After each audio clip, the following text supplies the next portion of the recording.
I was 29 when I took the night audit job at the Greystone Hotel in Roanoke. I needed the money.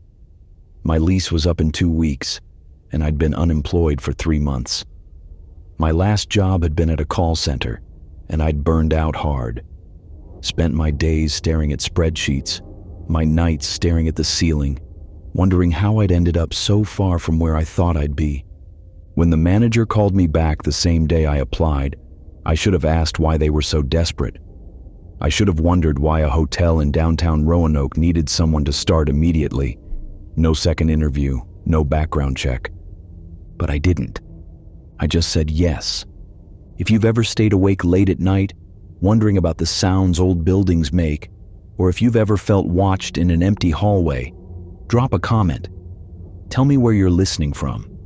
Tell me what time it is where you are. I want to know I'm not alone in this. The Greystone sat on the edge of downtown Roanoke, 5 stories of red brick and iron railings that looked like they'd been there since the 1920s. The kind of place that used to be grand. You could see it in the details. The carved molding around the doors, the old brass fixtures in the lobby, the marble steps leading up to the entrance, worn smooth by 100 years of footsteps. Now it was just cheap. The paint was peeling, the carpet was stained. The sign outside flickered at night, buzzing like an angry wasp. Rooms went for $40 a night. The kind of place where you didn't ask questions about your neighbors.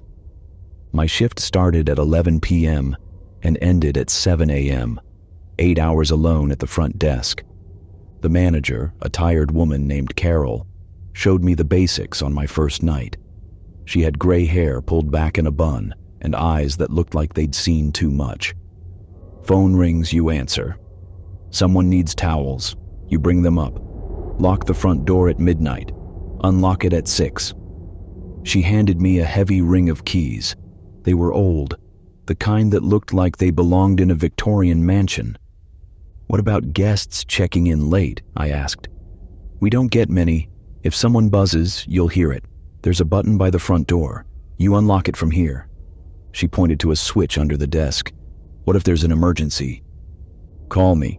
Numbers on the desk. She was halfway to the door when she stopped. Her hand rested on the frame. She didn't turn around. Don't go to the 4th floor unless you absolutely have to. I laughed. It sounded nervous even to me. Why? Is it haunted? She turned then. Her face was serious, no trace of humor. Just don't. The door closed behind her. I heard her footsteps in the parking lot, heard her car start, the engine rattled. Then she was gone, and it was just me and the hum of the old radiators. The first hours. The first 2 hours were fine. I sat behind the desk, scrolling through my phone. The lobby was small. Brown carpet, worn thin in the middle. A couple of chairs that smelled like cigarettes and old upholstery. A fake plant in the corner, covered in dust. The elevator was to my left. The stairs to my right. Both looked like they'd been there since the building was new. The desk itself was solid wood, heavy. There was a computer that looked like it was from 2005, running some ancient booking software. A phone with a coiled cord, a small lamp that cast everything in yellow light. I checked the guest log. Only 3 rooms occupied. Room 302, room 215, room 118. At midnight, I locked the front door like Carol had told me. The deadbolt was stiff. It took both hands to turn it. The street outside was empty. Roanoke at night was quiet. A few streetlights. A car passing every 10 minutes. Nothing else. I went back to the desk. At 1 a.m. I heard footsteps above me. Slow, deliberate, like someone pacing back and forth. I checked the guest log again. Room 302 was occupied. A single guest checked in that afternoon. Name was listed as J. Morrison. Probably couldn't sleep, maybe jet-lagged, maybe anxious.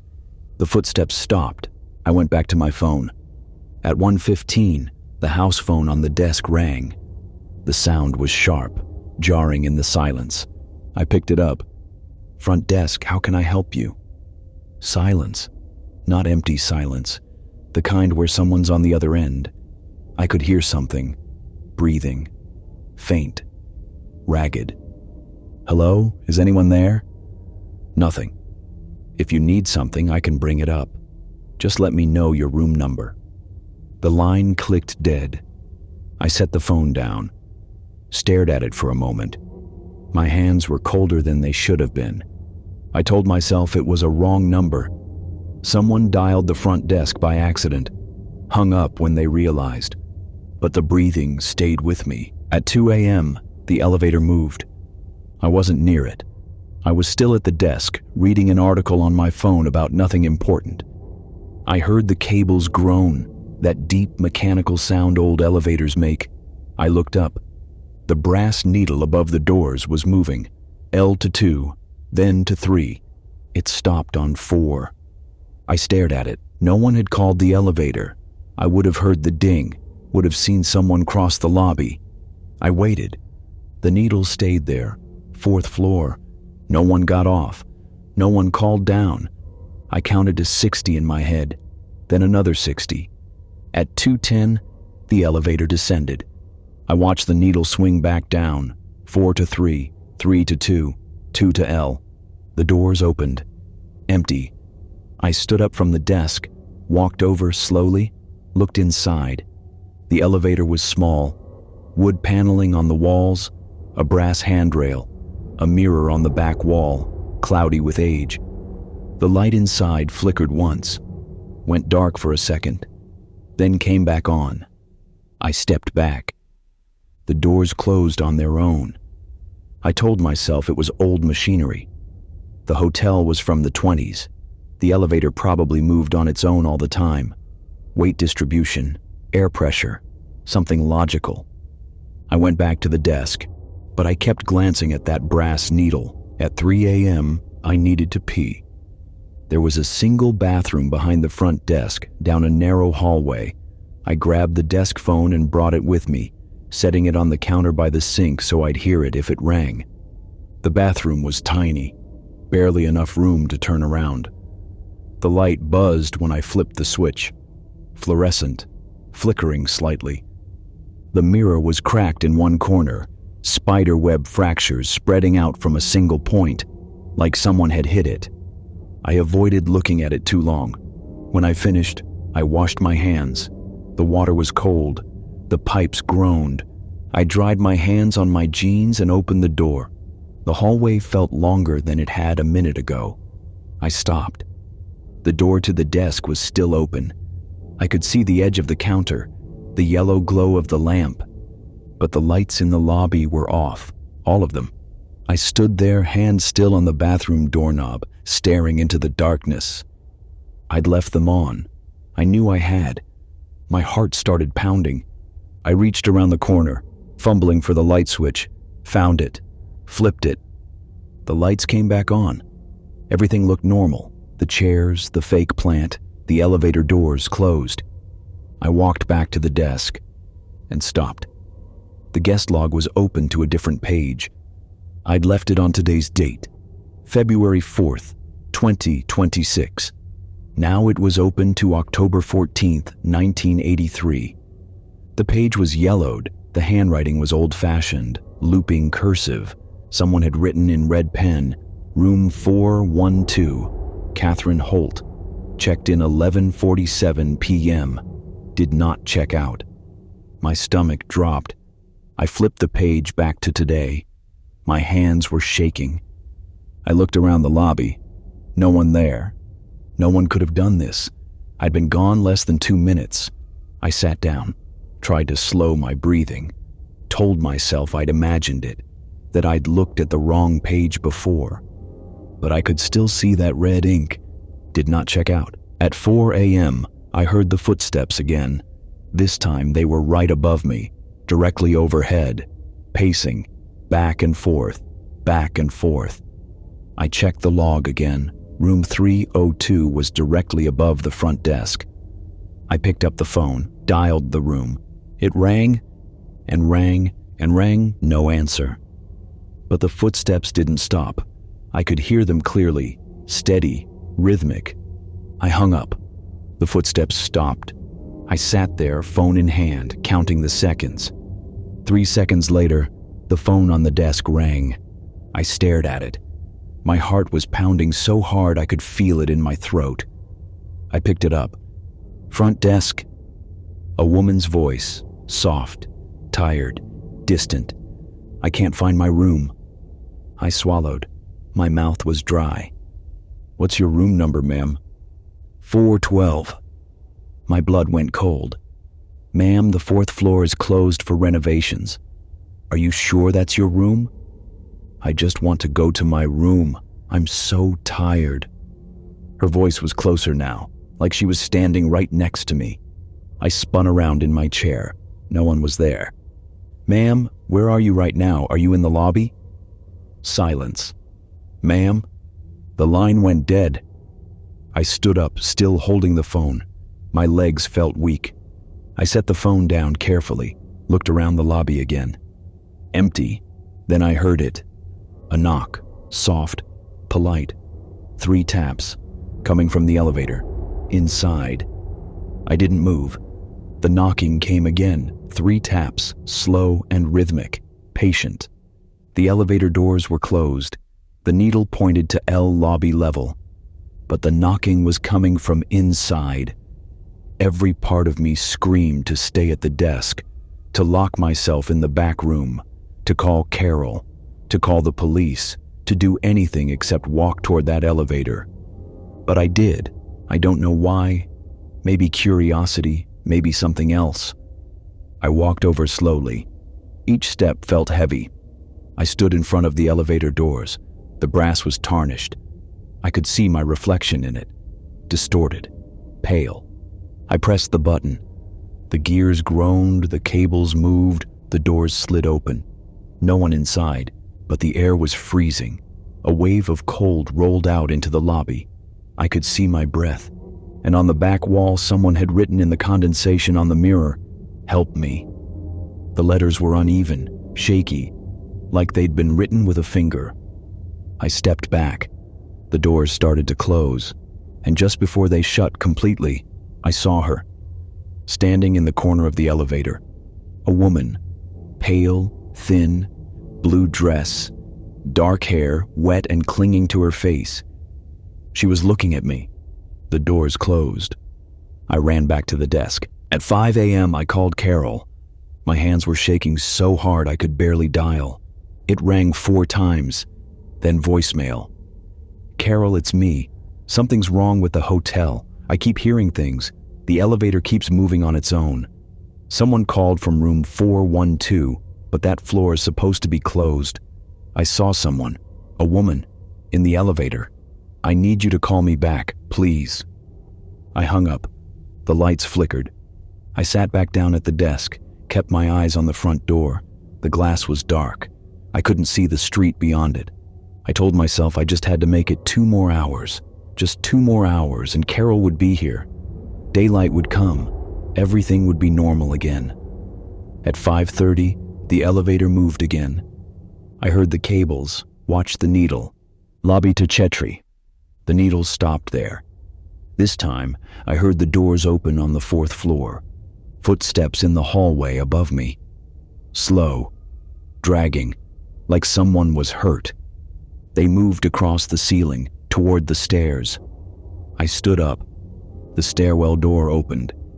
I couldn't see it from where I stood. The stairs were around the corner, but I could hear it.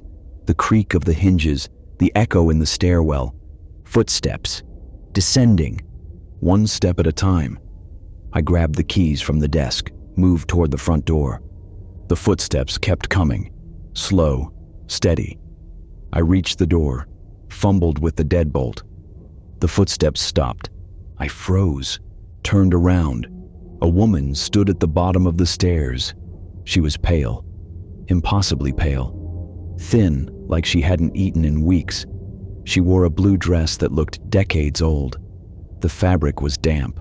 Her hair was dark and wet, clinging to her face and shoulders. Water dripped from the ends, pooling on the carpet. She stared at me with hollow eyes. "I can't find my room," she said. Her voice was the same one from the phone. Soft, tired. I couldn't speak, couldn't move. She took a step toward me. "I've been looking for so long." Another step.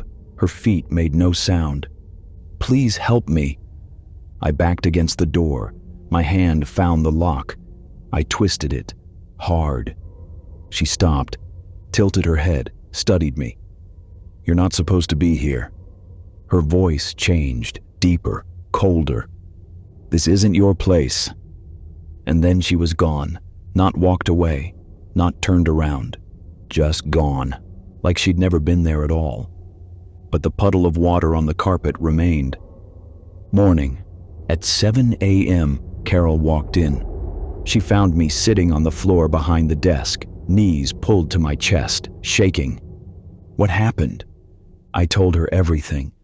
The phone calls, the elevator, the footsteps, the woman on the stairs. She listened, didn't interrupt, didn't look surprised. When I finished, she sighed, pulled up a chair, sat down across from me. "You went to the 4th floor." "I didn't. I swear I didn't." "You opened the elevator when it came down." I nodded. "That's enough," she said. "You let her know you could see her." "Who?" Carol looked at me for a long moment. Her eyes were sad. "Catherine Holt. She checked in October 14th, 1983. Came here alone. Paid cash for a week. Room 412. What happened to her?" "They found her 3 weeks later, in the bathtub. The water was still running." My stomach turned. "The 4th floor's been closed since 2006. We don't rent those rooms anymore. But she doesn't know that." "Why?" "Because she never checked out." Carol stood up, offered me her hand. "Come on, let's get you out of here." I took her hand, let her pull me to my feet. "Does she hurt people?" "No, she's just lost, looking for her room. She doesn't understand why she can't find it." "Has anyone else seen her?" 3 night auditors before you. They all quit within a week." "Why didn't you tell me?" Carol looked at me, tired, worn down. "Would you have taken the job?" I didn't answer. I quit that morning, walked out of the Greystone Hotel and didn't look back. Found another job 2 weeks later, day shift at a coffee shop. Nothing exciting, but the lights were bright and there were always people around. I don't work night shifts anymore. I don't stay in old hotels. And I never ever answer a phone when I don't recognize the voice on the other end. Because sometimes the guests who check in never really leave. And sometimes they're still looking for their room, still pacing the hallways, still knocking on doors, still asking for help. I think about Catherine Holt sometimes, wonder if she's still there, still wandering the 4th floor, still trying to find room 412. I wonder if she knows she's dead. I wonder if it matters. The Greystone is still open, still renting rooms for $40 a night. They've had 6 different night auditors since I left. None of them lasted more than a month. Carol quit 3 months ago. I heard she moved out of state. Didn't leave a forwarding address. The 4th floor is still closed. But if you ever find yourself in Roanoke and you need a cheap place to stay and you see that flickering sign, I have one piece of advice. Don't check in. And if you do, don't answer the phone. And whatever you do, don't take the night shift. Because some debts can never be paid, and some guests can never leave.